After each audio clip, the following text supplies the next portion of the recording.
So welcome to Tara Institute. My name's Damien, and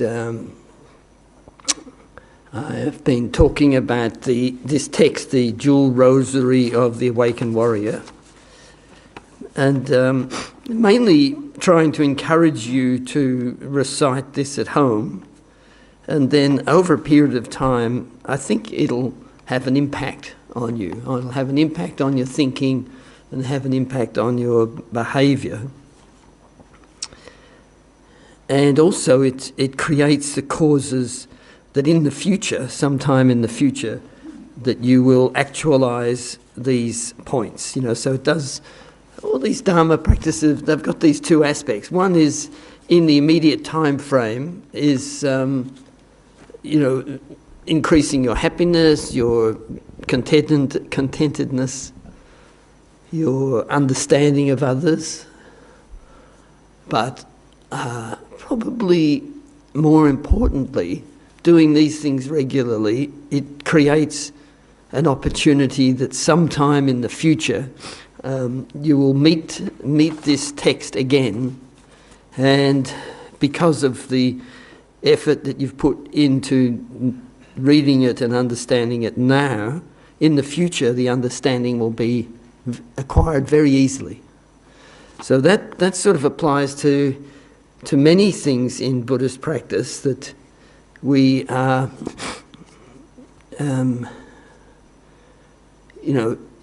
creating the seeds for future good opportunity. So we may not be able to actually put this into practice right now, but having read it and thought about it, the view is that some sort of implant goes onto our mental consciousness, so that in the future, when you see this text, it'll just make immediate sense to you, and you'll respect the text very strongly. So that's something to understand about these practices. Now, I was quite sick today. I've got some sort of flu. So if I fall asleep, just somebody come and give me a shove. I've spent half the day sleeping, but I've still got several hours yet to sleep. So, and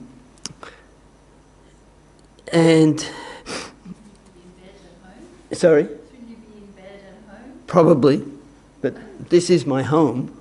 And that's why I'm saying I might fall asleep right here, with this warm blanket. That's why I cranked the heating up a bit more than normal. So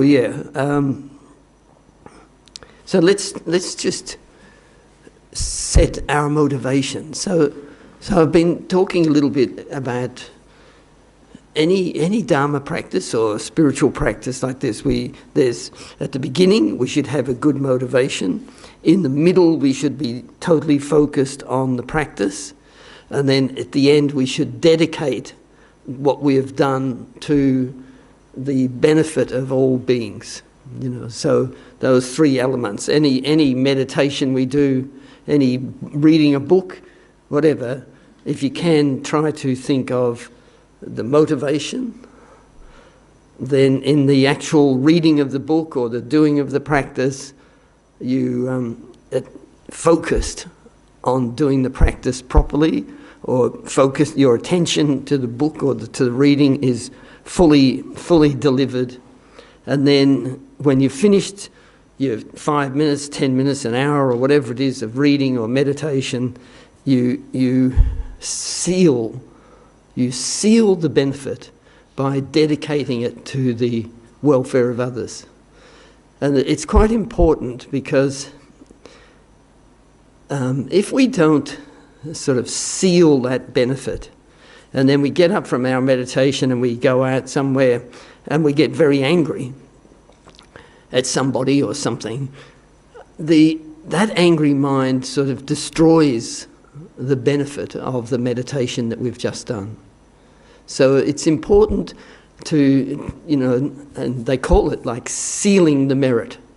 At the end of the Monday night class, I think all of the teachers do some sort of little meditation, giving away the benefit to others. So this is sealing the benefit for others. And if we do it well, it won't be destroyed by anger or attachment or something that we might generate later.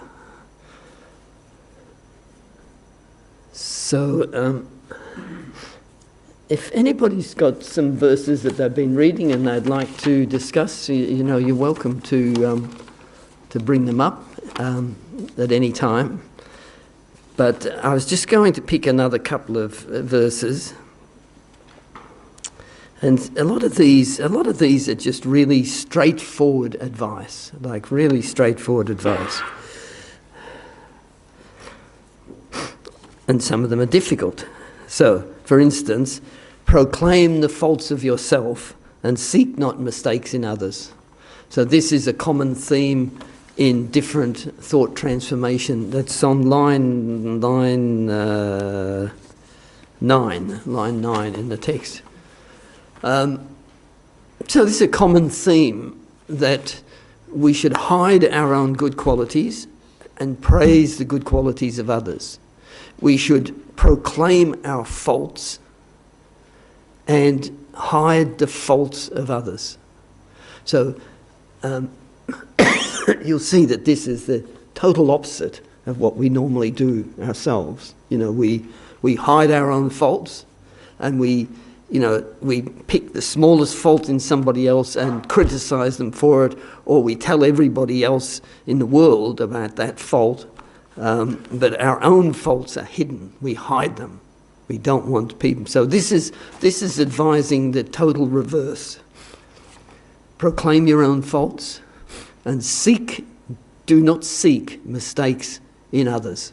And the reality is that we spend a lot of time contemplating the faults of others, and we spend a lot of time thinking about strategies to reveal those faults to others or to the person themselves. We want to draw attention to it.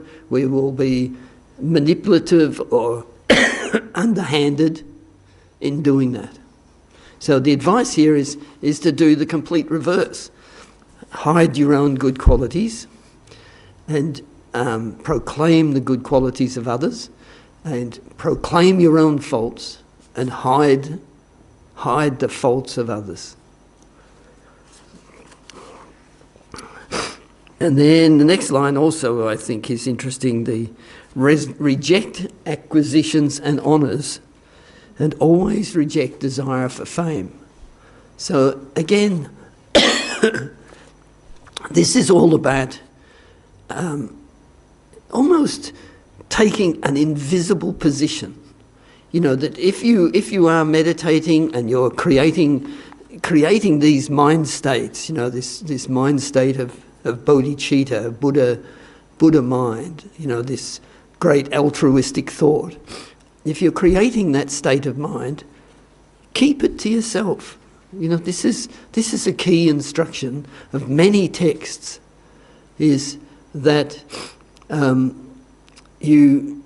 and Christianity has exactly the same. I think the phrase is hide your light under a bushel or something like that. So it's a common theme, and the reason is that it's to protect you against pride and arrogance and superiority. And if you suffer from pride, arrogance and superiority, it will actually completely undermine your practice, and your practice will become ineffectual.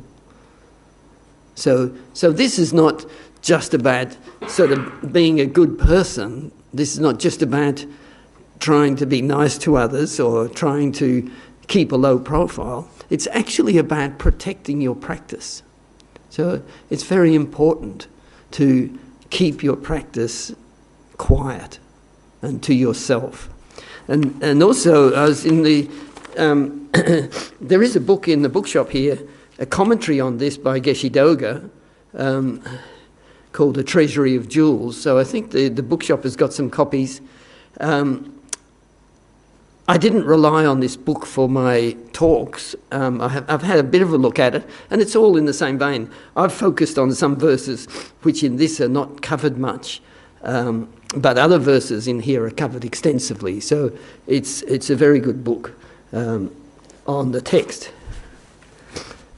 And so, hiding your good qualities, proclaiming your faults, proclaiming the good qualities of others, and hiding their faults. Okay, so what do you think about that strategy? Totally acceptable? Well, some people go, I'm no good at this, I'm going to fail the exam, I'm hopeless all the time, which it doesn't come across well, I don't think, that sort of behaviour. And that actually comes up in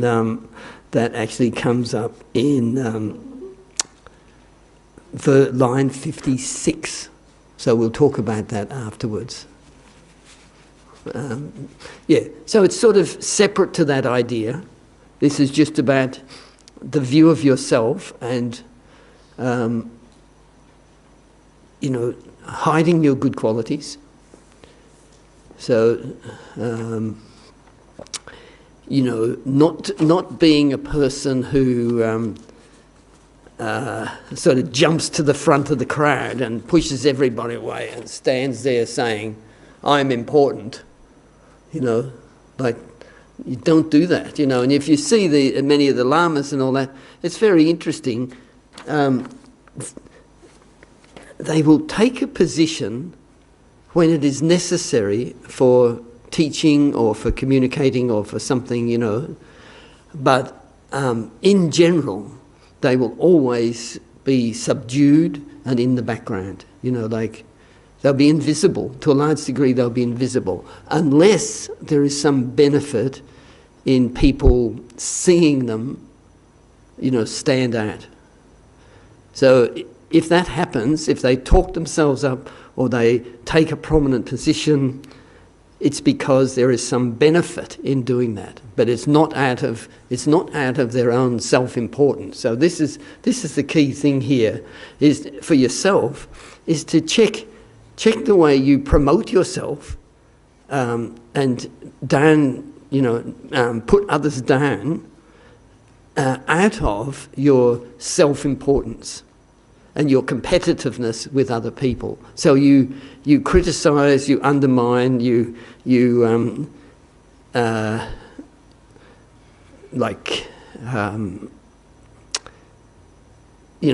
subterfuge, deception, not outright subterfuge and deception, but you'll find that if you examine your behaviour, you'll see that quite often you might just slip in a little comment in the workplace or in the Dharma centre or in some situation, and if you examine it, you'll see that you're trying to put somebody down and push yourself up. So these lines are talking about not doing that, and it is pervasive. It's quite pervasive, the way we can do this in a very subtle way without, unless we develop introspection, this ability to look at your own mind and look at your own thinking. Unless you develop that introspection, you'll have no idea that you're doing this stuff. So it's very important to develop this quality of introspection. Yeah.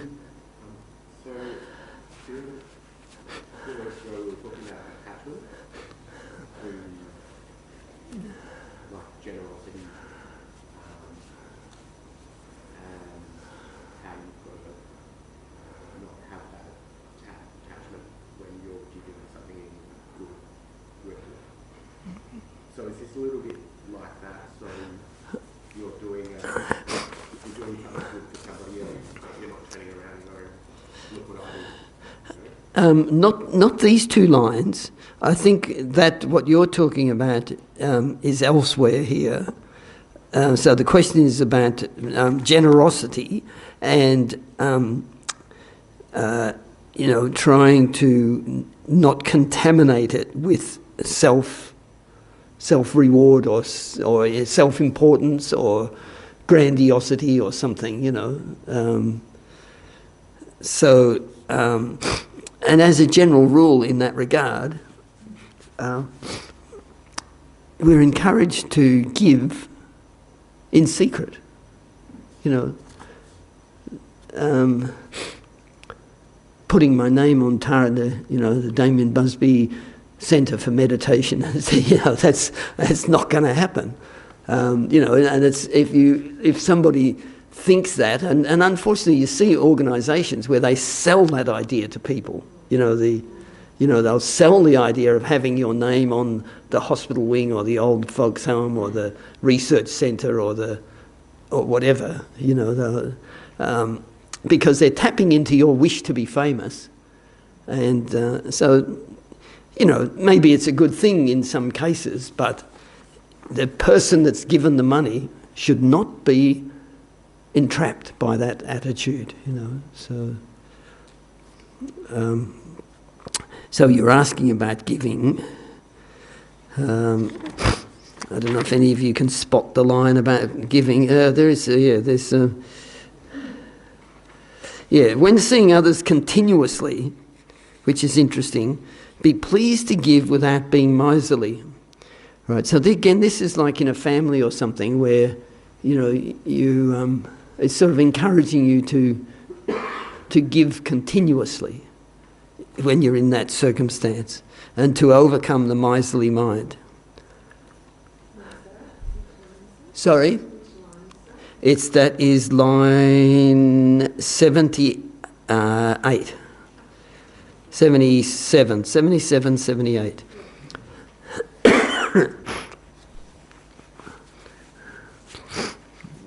And all these group of lines here, do not be a flatterer or fickle.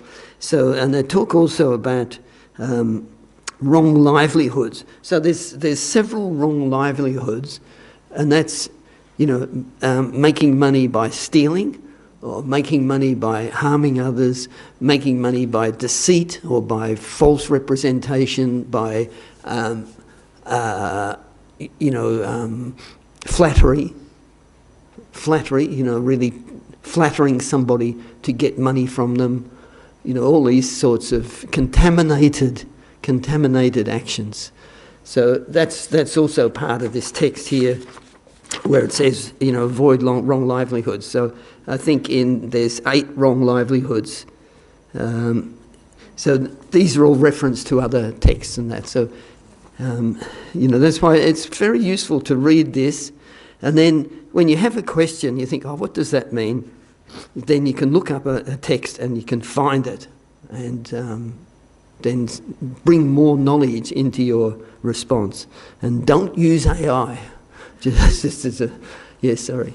Yeah. I was just wondering, in that case, I was wondering, could I ask you, what does avoid the 10 unwholesome actions? What are the 10? Yeah, so killing, stealing, sexual misconduct, lying, harsh speech, divisive speech, idle gossip, covetousness, harmful intent, and wrong view. So there's 3 of body, killing, stealing, and sexual misconduct, primarily, let's say, adultery, and then 4 of speech, lying, harsh speech, divisive speech, and idle gossip. Now, idle gossip it's a whole range of things, and it probably includes things like watching TV mindlessly, or, you know, just endlessly chattering to somebody on the phone about, oh, you know, Beryl did this, Georgia did that, you know, like this sort of gossipy thing absolutely falls into that category. But also a lot of just mundane repetitive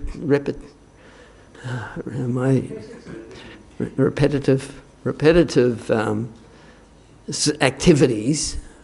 You know, I'd hate to say it because my sister-in-law loves jigsaw puzzles, but she does jigsaw puzzles to sort of give her mind focus. So I think it's got some real benefit. But in general, like playing games, going down and just endlessly playing, you know, Sons of Anarchy or whatever the games are, these, you know, whatever they are, you know, like that endless, mindless activity And it can actually be quite destructive as well.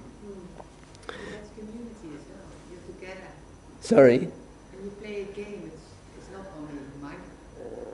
Without thinking, you are together. Well, the main destructiveness in idle gossip is, let's say, it's not negative, but... Unless he's talking about playing games. Yeah, well, I'll put playing games into the idle gossip activity, right? It's because it's without purpose, let's say. It's just thing. So the issue with my idle gossip is, to some degree, you could say it's not negative, but if you've got your phone and you're looking at the reels, 20 minutes or 40 minutes or an hour can go by in a flash.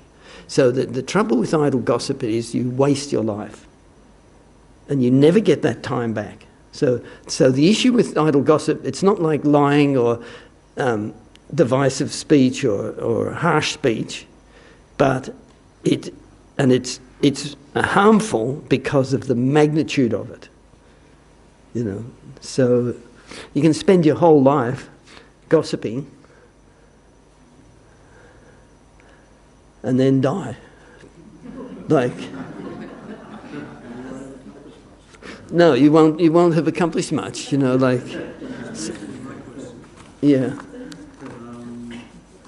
What's your interpretation of whatever you started to do? Yeah. Very thing first. This is a major failing for me, this question. So the idea is, it's 48. Whatever you've started to do, accomplish that very thing first. So this again is about mind training. It's about being focused and accomplishing what you set out to do. So if you end up with 10 different projects on the go, you will do nothing. Well, sorry, you'll get one of them done and maybe 9 not done. So it's about structuring your focus so that you complete activity. It's advice. It's advice on being focused to complete your activities. Well, maybe it's also quite destructive to yourself to have all these things not done. Yeah. Continuously procrastinating about doing stuff. So the observation is that these are destructive. I know for myself, there's a whole lot of little boxes in my mind of unfinished projects. And they're like anchors. They weigh me down with incomplete activity. And maybe your approach to different tasks is different, but that's something to check, whether your mind is weighed down by a whole lot of incomplete projects or incomplete activities. But that it's considered much better to start one thing and finish it, then do another thing and finish it. I think that's kind of confusing advice myself, because the range of tasks or projects that are available to us or imposed upon us is potentially immense. And if you just adopt the strategy, if you will, I'm just going to do this and I won't do anything else until that gets finished by then. Yeah, so the observation is about we have this huge range of projects and jobs and tasks presented to us that we take on. So that's the question. What impact does that have on you? What impact does that have on your mind compared to focusing on some activity and completing it, and then focusing on another activity and completing it? And particularly in regard to meditation and things like this, if you keep jumping, there's a saying that, when they talk about meditational practices, with these sort of extensive, what we call sadhana practices, the complicated visualizations and stuff, they said that in India, the yogis did one practice and realized all deities, all outcomes. In Tibet, the yogis meditated on everything and realized nothing. Because their energy is too diverted, too dispersed. So there's that saying, in India the yogis meditated on one practice and realized all, and in Tibet they meditated on many practices and realized none. And unfortunately, I think we suffer from that thing about starting too many different activities. I think we expose ourselves and we invite too many opportunities for distraction into our lives these days, especially because of technology. But on the other hand, we're not all stonemasons anymore, where we can just do one sculpture or something and then move on to the next one. So, I think there's certainly validity to me in that approach, and I myself am very much the sort of person I do prefer to focus on one thing at a time, but I think I might have to have 20 sessions with that thing over a period of a week or something before it's actually completely finished. Most people these days are just, we do have a lot of things that we have to do. We have to grow. And that's the question. Is that a good thing? That's the bottom line is, you say we all have this multitude of tasks that we're just bombarded with all these different things, and the bottom line is that beneficial? And the answer is no, it's not. Yeah, I know. So anyway, that's something to check in your own behaviour and your own mind, and it's particularly if you're meditating. If you keep jumping, like I've tried to encourage here, we do like the breathing meditation, and I say to focus on the breath, the mental awareness of the breath as it comes in and goes out, right? So that's the object. And the idea is that for the 5 minutes of the meditation, we are 100% focused on that object. Now, I know that most people will change the object in their meditation. There'll be something that appears more attractive, or it's just wanting to do something different, or they forget the original instruction and they just do something else, or whatever it is. But I think one of the previous weeks I asked everybody, so did anybody stay on the original object? And now, whether out of shyness or something, nobody put their hand up. So I'm presuming that maybe you all had a little bit of a fantasy going on and shifting the object to something else. I mean, this is something to check. And so, again, it falls into this same category. Whatever you started to do, accomplish that very thing first. But unfortunately, our disposition is that the grass is always greener somewhere else. We want to just be free and do all these things. But it's, what this text is saying, that it's counterproductive. So... Yeah. Yes. Yeah. So good to set up a clear guidelines for your meditation, and okay. So speaking of meditation, let's do some meditation. Is there anybody here for the first time tonight? New? Yeah. Well, welcome. Thank you for coming. Good, great. So, meditation. So here, what we're attempting to do is concentration meditation or single point meditation. We're aiming to have a single pointed engagement with our chosen object. And so the chosen object here is and I'm going to say it this way, the awareness of the breath coming in and going out.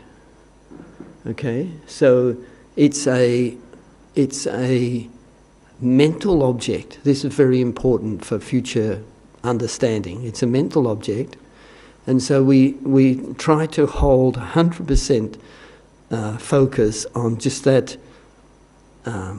coming in and going out of the breath as a mental object, as an awareness, right? So first of all, just become aware of where your mind is, and let all of the thoughts go, and bring your awareness inside yourself, and let any thoughts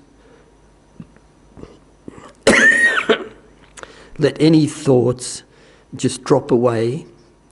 Any outside thoughts, yesterday, tomorrow, other things, item, whatever, let them all drop away, and turn your attention just to the breath, coming in and going out.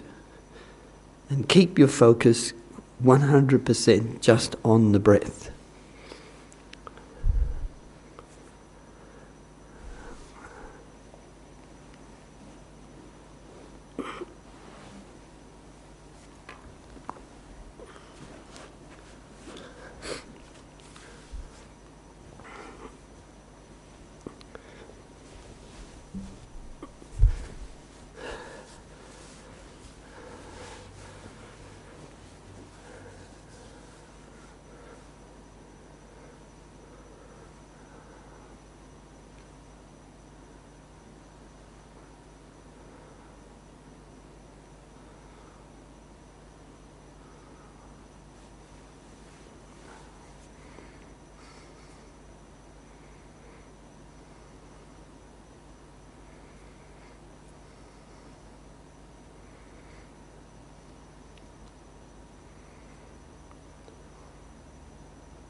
So relax your concentration a little bit. And let's just contemplate the line. Hide the good qualities of yourself and proclaim the good qualities of others, Proclaim the faults of yourself and hide the faults of others. So just thinking about that line, and then just reflect on your own behaviour or your own life experience in relation to that, so having an honest look at your engagement in self-promotion and your engagement in hiding your errors or hiding your faults, and also your engagement in highlighting the faults of others and hiding the good qualities of others or the successes of others.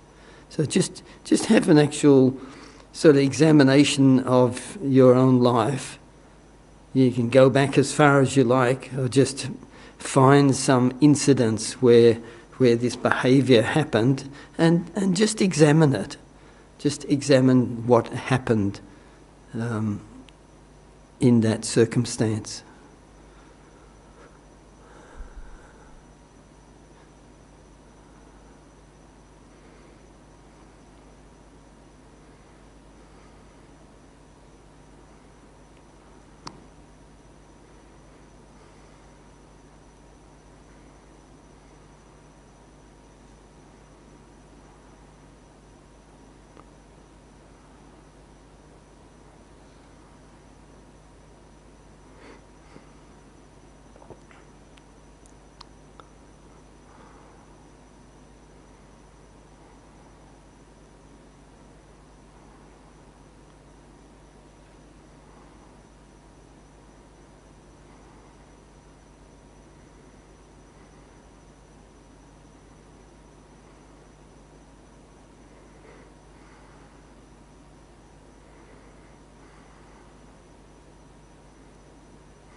Bring your concentration back to the room.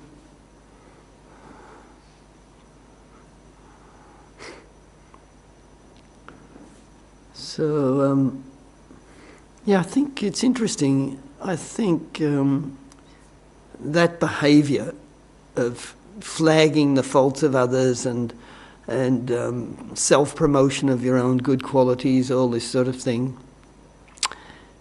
does become a cause for conflict and anger, and becomes a very disharmonious behaviour in,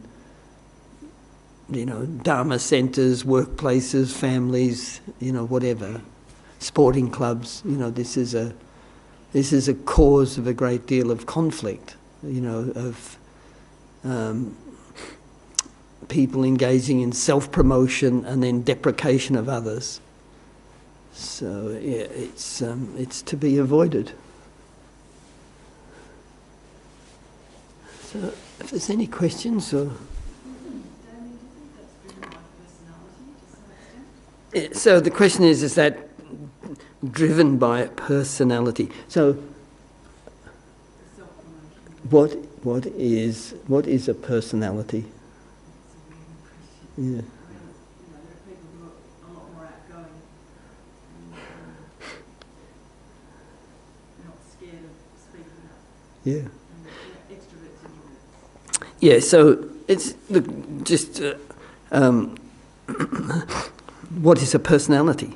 So one answer to that question is that your personality is the expression of your mind.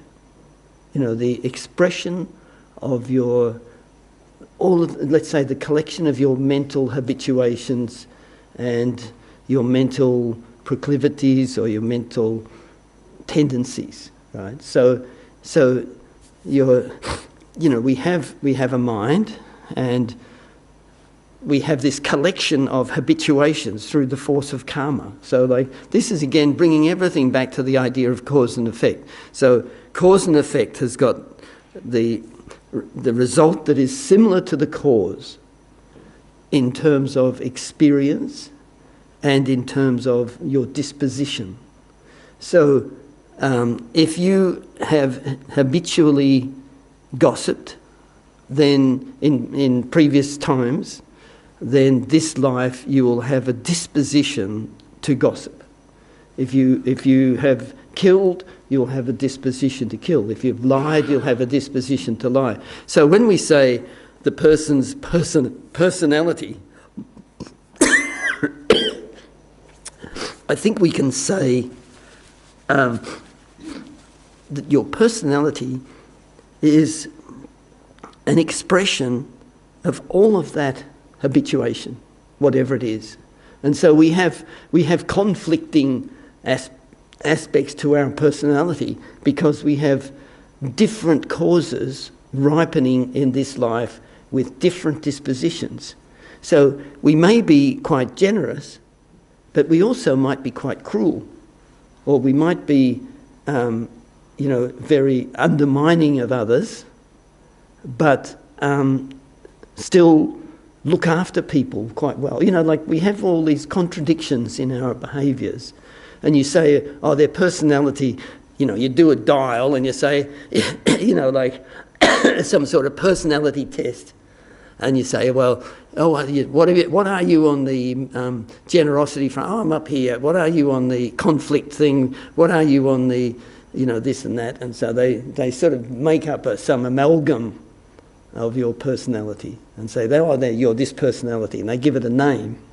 Right. Now, the reality is, I think, that we have this incredible sort of complexity of habituations which manifest according to various conditions. So when we're young, we may not be very kind. We might be a bit cruel or kill insects or something, but then at some point we turn our mind to try to do different behaviour so we can actually change our dispositions. So to some degree you would say that we can change our personality because our personality is let's say, a single moment picture of the dispositions in our mind, right, let's say. So it's not fixed. And, unfortunately, we conceive of it being fixed, but that is not true. But it's, depending on circumstances and conditions, different behaviours will manifest. So we could say that's our personality. Anyway, it's an interesting question. So from a Buddhist point of view, and that answer came from Geshe Doga many years ago, where he said, personality is the expression of your mind. The expression of your mind in all that collection of different qualities.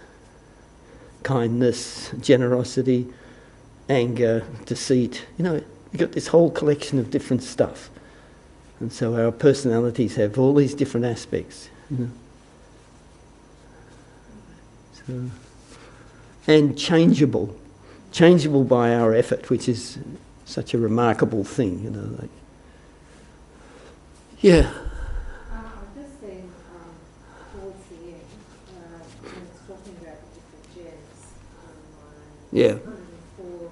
Yeah, the gem of consideration, gem of shame, the 7 gems. What is shame?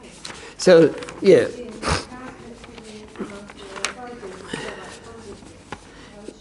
Yeah, so the 7 gems, the gem of faith, we have faith, right, very good. The gem of ethics, good behaviour, right.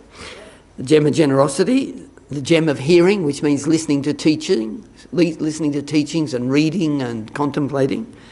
The gem of consideration, I think, which is about meditation, I think. The gem of shame and the gem of intelligence. Okay, so shame and guilt and shame. So here, from a Buddhist point of view, there is a a virtuous shame and a non-virtuous shame. So the virtuous shame is that, let's say, in regards to my disposition, like am I, the precious human rebirth and the potentiality to become enlightened. Let's say we talk about the potentiality to become enlightened. So when we do something wrong, we can contemplate two aspects to it. One of them is in regard to my own potential, that a negative action by me is distancing myself from my ultimate potential, right? And then the other thing is that when we do something harmful or wrong to other beings, we are, you could say, shaming the intention of all of the Buddhas.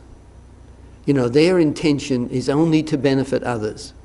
And so if we harm others, the idea is that we can cultivate a feeling of shame in relation to the idea of a fully enlightened being.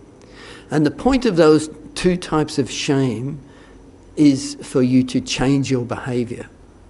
So in that regard, they're virtuous. So it's not like, so if you think public shame, the sort of public shaming that's going on with the mushroom cook, for instance, there's public shaming, and I don't know if she feels ashamed of her actions or not. She probably doesn't. But sometimes we feel ashamed because we've been caught out. See, so we feel ashamed because not because the action was wrong, but we got caught and we got exposed, and our ego and our self-cherishing mind has been impeded by this public humiliation or this criticism or something. And so we feel shame in regard to my reputation, but not shame in regard to the actual action itself. So virtuous shame is the idea of your potential. Your potential is to be a good person. And so when you lie or cheat or deceive or do something wrong, we feel an embarrassment in regard to my potential, because it's a deviation from my potential. And similarly, the Buddha's only intention is for us to become enlightened and to develop good qualities. And so when we deviate from developing good qualities and we harm somebody else or we do something wrong, then there's an aspect of this shame in relation to the wish of the Buddhas to benefit others. Right, so those two things are called virtuous shame and embarrassment. Right. So the shame can be positive, or can be a jewel, a gem, because it's an awareness of something that you've done wrong. So the idea here is that shame, that sense of shame for having done something wrong to others, which is a betrayal of your own potential, and also doing something wrong to others, harming them, is a betrayal of the Buddha's intention for everybody to be free from suffering. And so those two ideas of shame and embarrassment, those two aspects, they're not the normal experience of shame, where we're sorry that we got caught out, So, somebody sentenced to 50 years prison or something might say, "Oh, I'm so ashamed." But what are they ashamed for? They're probably mainly ashamed for the fact that they got caught. So. But it's good to try to think about that positive aspect of shame and embarrassment. And that's what this is referring to, these in the 7 gems. And then it says,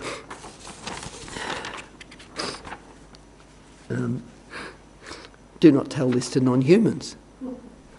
Okay, so to understand here that this whole text, these texts, for many centuries to some degree, these texts were secret.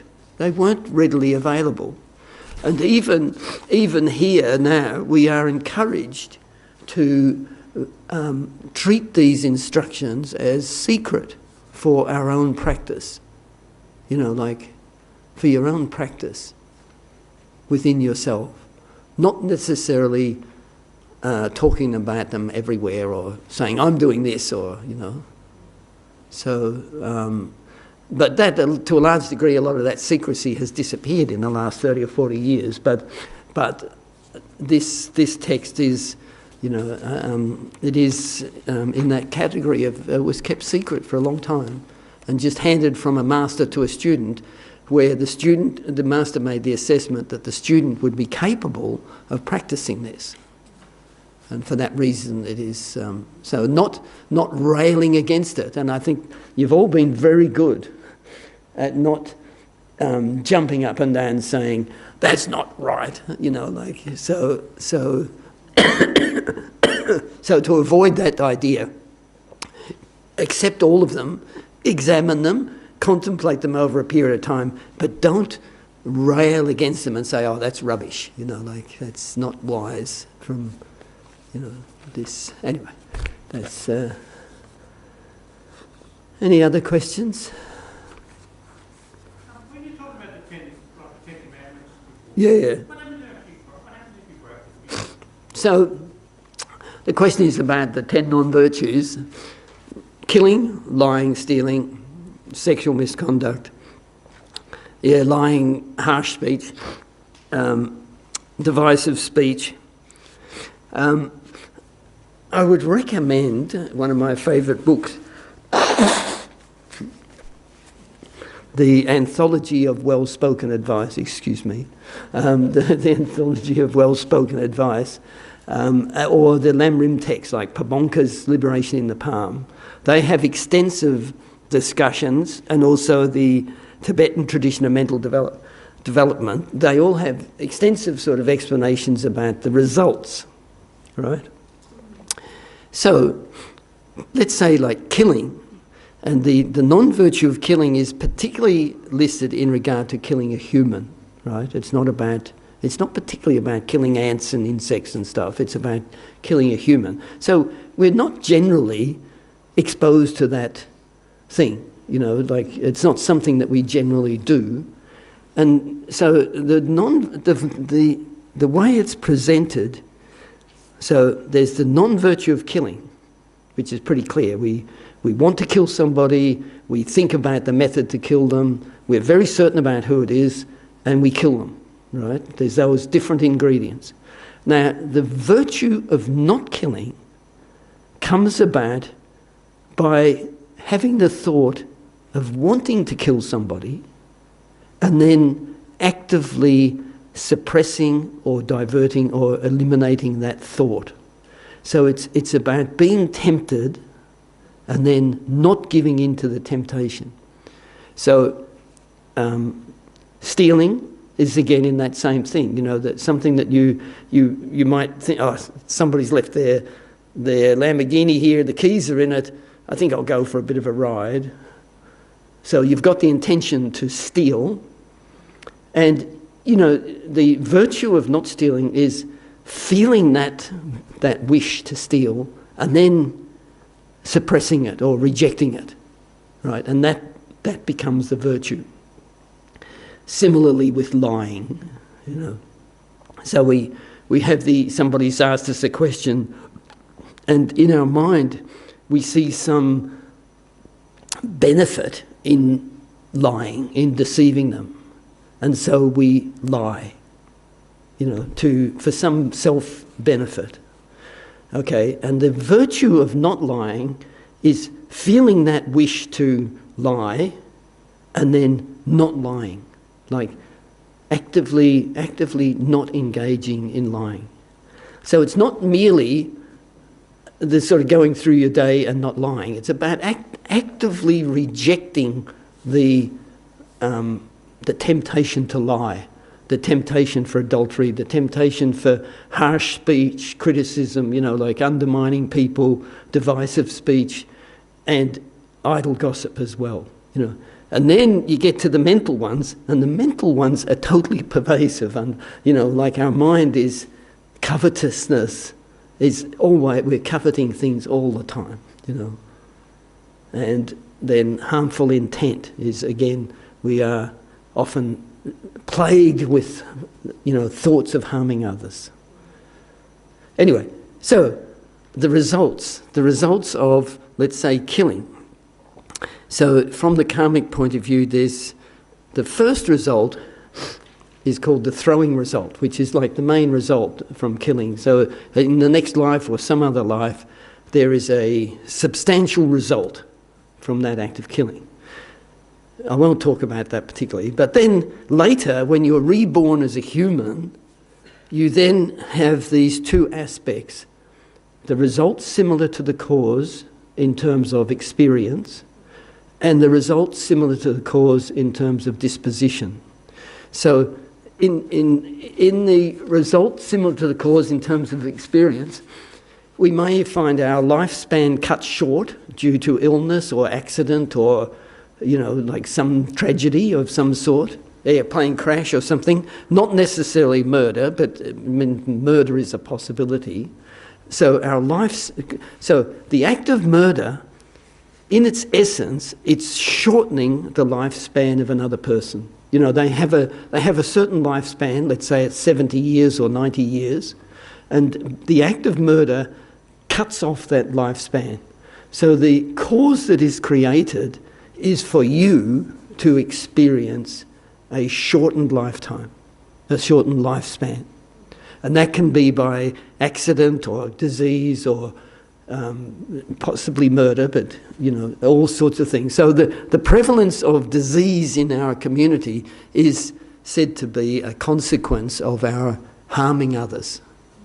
And the way that new diseases appear and become pandemics and all this sort of thing is, from a Buddhist point of view, is sort of an indication of a degeneration of beings. All right, so, and then the other aspect is we have a disposition to kill. And we have a disposition to use the language of killing, or we have a disposition to have the thought of killing. And you can see that that's quite pervasive in world politics at the moment, the dismissal of various peoples as subhuman and not worth living, not worthy of having a life, and, the sort of comments that world leaders are making, just with the complete dismissal about the value of somebody's life. So they're potentially consequences of the previous act of killing. So stealing, for instance, I've always found these fascinating. When I first started reading Buddhist books, Anthology of Well-Spoken Advice, I read that book and I loved it. And Geshe Nawandagi, in that book, he talks about, from stealing, one farmer, their crops will never ripen, and the next door farmer will have bountiful crops and harvests, and no matter what this farmer does, his crops fail, there's no rain, the seeds die, the rats come and eat everything. They have this misfortune of the loss of resource, because stealing is taking the resource of another, taking the resource, and then so the result that is similar to the cause is that you will suffer the loss of your resource. And that can be by flood or catastrophe or bad timing or whatever, all sorts of causes. And so we see in society, some people cannot make a mistake in investing or putting crops in the ground or, farming or whatever, and then other people will have no success, because they just doesn't happen for them. So they're said to be consequences of stealing, So it's worth reading those books to sort of get a grip on what they're presenting. Whether you accept it or not, I think you have to read it first, have a good think about it, and then over a period of time decide whether you want to accept it or not. But use your observation in the world to see if it's true or not. That's a key thing. Have a look at your observations of life.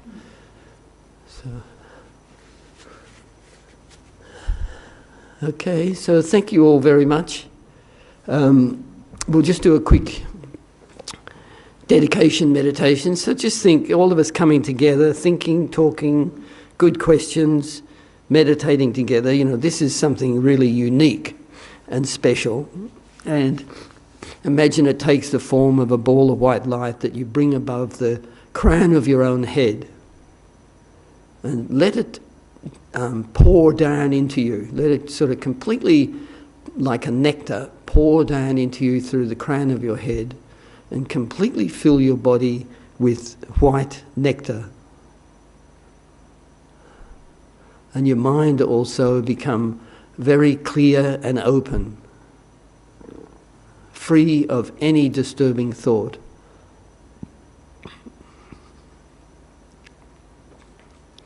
And then visualizing in front of you all living beings, and imagine rays of light go out from your heart to every living being and bring them happiness and a freedom from suffering. So imagine rays of light go out to the countless number of living beings and bring them all some happiness and some freedom from suffering. And then let that light dissolve back into you. So that light returns and dissolves into you.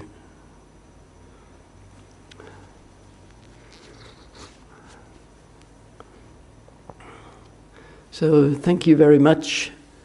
I think John Wright is doing next week. Is that correct? You didn't?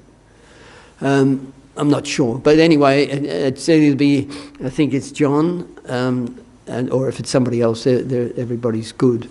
So thank you very much, and hope we'll see you sometime soon. Thank you.